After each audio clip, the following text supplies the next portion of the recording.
Okay, hi guys. So this one we're going to be looking at the fractions questions numeracy unit. Got 3 examples to go through. They should take no time at all. So snacks are bought at a party. 1/3 of them are crisps. 2/3 of them are sweets, and the rest is chocolate. What fraction of snacks are chocolate? So first thing, all you need to do, we need to look at our 2 fractions here. So that 1/3 and the 2/5, and we just add them together. So you find out what the total fraction is of the other stuff. And when you do that, you get 11/15.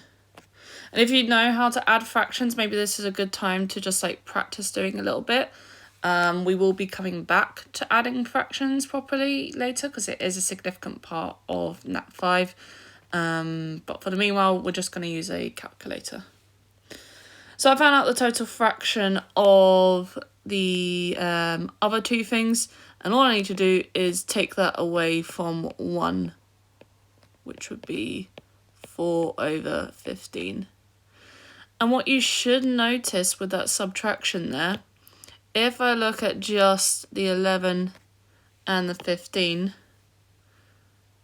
if I do 15 take away 11, that gives me 4, which is that number on the top there. So you don't even really need a calculator for this last part, but you can always use it to check, but just something to be mindful of. Okay, next one then. In a pet shop, 2/9 of the pets were cats and 1/10 were dogs, and the rest were birds. What fraction of pets in the shop were birds? So again, we want to add those 2 fractions together. So we're doing 2/9 add 1/10, which is just going to give us 29/30, not 30, 29/90. And so then we do 1, take away that 29/90. Not the nicest looking fraction in the world. And we get 61/90 as our final answer. And do be mindful, if you can simplify, you must simplify. In this case, we can't though. Okay, and our last one then. In a stadium, 1/6 of the tickets are lower seating, 2/5 are upper seating, and the rest are standing. What fraction of tickets are standing? So adding our 2 fractions together.